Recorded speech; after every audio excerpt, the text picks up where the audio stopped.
Welcome back to Building on a Budget Models. I'm Thomas, and this is the second part of the Lotus Super 7 Series 2 build from Tamiya. Before we start, if you haven't done so already, please do like, subscribe, and hit the bell button to stay notified. Now, the first thing I needed to do in the interior was to put this piece here that covered up sort of the armrest and the transmission, and then to put the backs of the seats in. Just like before, this was all done in this hull red, which is like a sort of oxblood colour. Makes quite a nice leather effect. This hull red is from Vallejo, but Tamiya do their own one as well. It was then time to look at the seat belts. These ones came with the set. You can see some of the instructions here. Recommends to use CA glue or super glue to put these together. I used Gorilla Glue gel, which is good because it doesn't run. Put it down on this mat here because I find it stands out a lot better against the white. Yeah, it's very, very fiddly, basically. Firstly, the large round buckle in the middle is made up of 4 different parts, just to sort of thicken it up to make it look more realistic.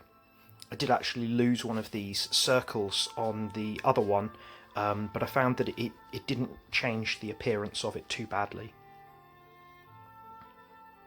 Should be very careful if you're using these fine tweezers, as you can so easily just lose one of the parts. You are given 3 choices of the colour of seat belts: black, blue and red, including 3 brands as well. But these pieces come as one full sticker, which means you have to cut them out individually. The tweezers are very useful when threading them through. This is an incredibly fiddly job, and patience is really required. The stickers themselves are quite low tack, but they are sticky enough to keep the photo etch attached. The buckles themselves are very, very small, much smaller than I've seen on any other similar seatbelts. But it's quite nice that they've given you 3 sets, because it means that the black and the blue I will reuse in a future set.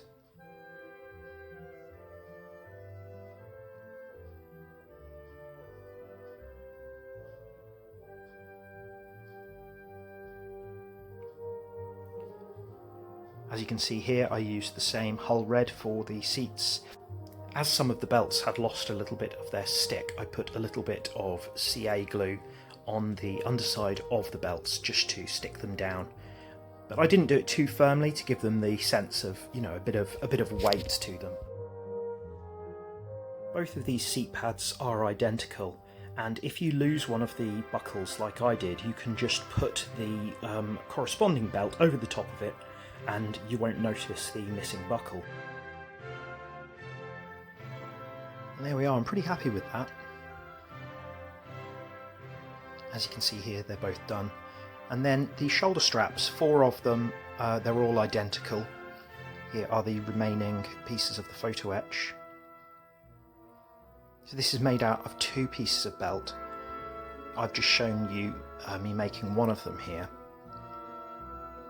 Also, you should remember when you're cutting them out to try and get as close to the red as possible, otherwise, or black or blue, whichever colour you might want to use, because otherwise you'll end up with a white border, which will look a little bit fake.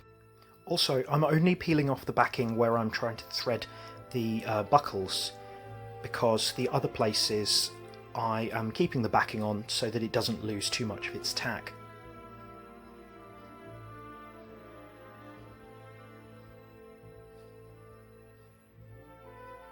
They are a bit difficult to pick up at times.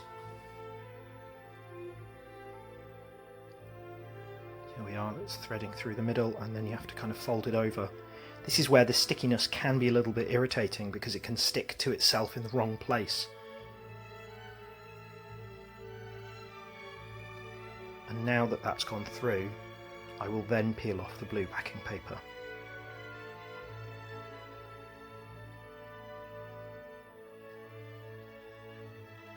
There are small pinholes for the seat kind of pads to go in. Of course, as you can see here, if you wanted this to be an old-fashioned road car, you could just leave it at the lap belts and then move on. Now you can see here that the shoulder pads, the shoulder straps I should say, they just curl over the top with the upper buckle just on the top of the seat back. I left the branding off until this point because I wanted to see how it looked. You can see here it's quite easy to adjust. I decided to go with these Schroth ones, which are just stickers, so they stick on really nicely, because I thought they looked quite old school. And there you can see all 4 of them. I think it's really effective. And as before, you can use a little bit of super glue if they lose their stick, basically.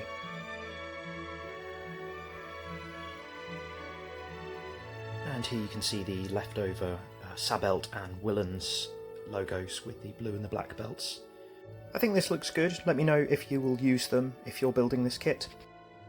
Should have put the gear stick in earlier, but better late than never. And now most of the interior is finished, so it's time to go onto the dashboard. The instrument surrounds are raised and you need to colour them in silver, which I did using a toothpick. There are a few instruments, I think 5. 2 on the left and 3 on the right.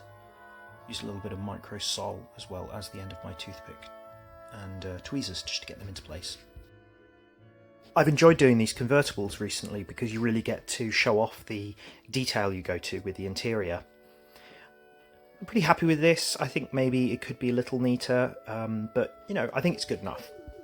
After painting the steering wheel, I tried to use a little bit of Tamiya line accent in the holes, but I wasn't happy with how it looked, so I thought I'd come back to it later. Now you can see here part of the green and yellow livery, but this part here that goes under the bonnet needs to be done in flat aluminium. And there's also the battery here, which I will do in semi-gloss black. I much prefer doing this kind of job with a brush rather than masking and spraying, because I'm always worried about the mask letting a little bit of paint into the wrong place. I'll be a bit more careful this way. The broad brush is pretty good as well. You can easily put it on its end and do thin parts with it too. This section also has some holes to fit the pedals through into the driver's side, which is a really nice feature. This car can only be right-hand drive. I think converting it to left-hand drive would be really challenging. This long arm here is done in semi-gloss black. I think it's part of the brake mechanism, and then I decided to do all of the battery in semi-gloss black as well.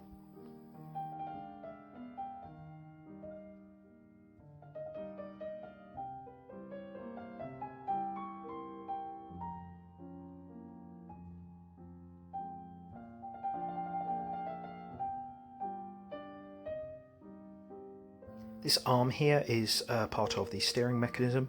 It needs to be thread quite delicately through. Refer to the instructions when installing the dashboard because it needs to be done at an angle. There are tabs in there, but in actual fact that's not the right position. So I initially put it in the wrong position and later needed to adjust it.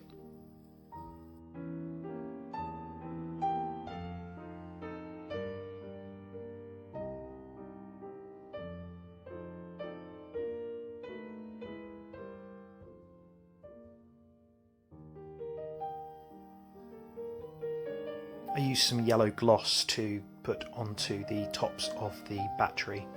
There's no decal or anything, but if you had one lying around you could always put it on there.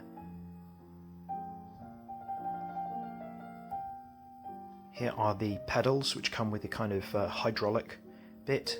There are 2 of them like this, the accelerator and the brake, and they both have like a sort of a holder that goes in between them. Did the pedals themselves in gunmetal. They fit through. Make sure that this is dried before you try and put it on because otherwise it will just fall apart. And then there is the clutch pedal which goes next to it, which is slightly different. and there's a pinhole for that underneath.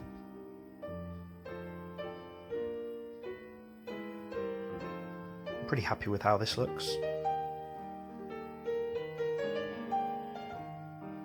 Some places for these columns to go, the steering and brakes, so I added a little bit of super glue to that first. It doesn't look obvious where it goes, but in fact once you find the right place it fits very, very well and pretty seamlessly. Now once this was in place, I then got out the Tamiya cable and a little bit of the aluminium tape to wire the battery. I just wrapped a small amount of the tape around the end of the wire to make the sort of contact end, and then added a little bit of super glue to where the contacts would have gone on the battery, referring to a real image of the car engine, and then just fed the wire down into the general place where it would have gone, rather than really connecting it to the engine. I then added an upper one as well. There is a small maker's decal that goes inside the engine compartment here. Would have given the information like, you know, when it was built and things like that. It's got some nice little Lotus writing that you can read if you've got some good eyes. It's just about focusing. As you can see from this image, the real steering wheel had holes in all of the spokes. I wasn't happy with how the panel line accent worked, so I decided instead to put it onto some blue tack and then drill through into the holes. I put it onto the blue tack so that I wasn't applying too much pressure to the wheel, as I was worried I might snap the plastic. This is quite a good tip if you are worried about drilling into something as well.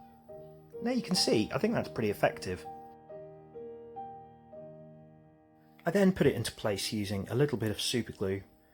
I chose to do the decal once it was secured into place in case I needed to push it in with my thumb, as I did.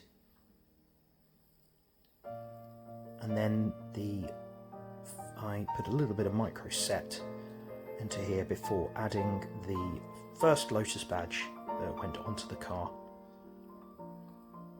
There you can just about pick it out, that little yellow and green circle. I'm pretty happy with how this looks so far. I think the belts are really effective, and I'm really enjoying this build. Let me know what you think in the comments, and here are some pictures to finish off. I really like the racing green and yellow combination. I like the look of this interior as well with that hull red. And next time we'll be going on to the decals. Thanks a lot for watching. Please do comment, share, like and subscribe, and I'll see you soon.